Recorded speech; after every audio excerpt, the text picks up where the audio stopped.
So when drawing my layouts, I use this cheap paper I found at a local store. It's just basic kids paper to draw on and sketch. I just kind of like the way it feels. When coming up with the story, I come up with an idea for the story, and then I tend to come up with the conclusion because I'm doing kind of mystery stories. My stories usually come from an idea or a challenge that I've kind of given myself. This story came from a discussion I had at the Phoenix Comic Con this year, and how I don't like to do crowd scenes. So I was deciding how could I work some crowd scenes into a story and make them work as well as practice doing crowd scenes.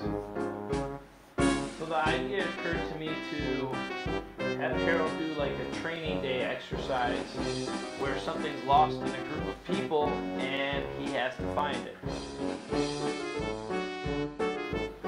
So I want, how is this thing going to end before I start drawing it? Usually creating the first panel and the last panel first, and then filling in the middle. I have a good idea of how long the stories are going to be, so once I fill those main points in, I can just fill in all the in-between stuff with fun little gags and just goofy stuff to kind of make the story flow. The drawings I do are just quick gestures. My goal is to make kid-friendly stories that adults can chuckle at and enjoy also. I don't really worry about them making 100% sense.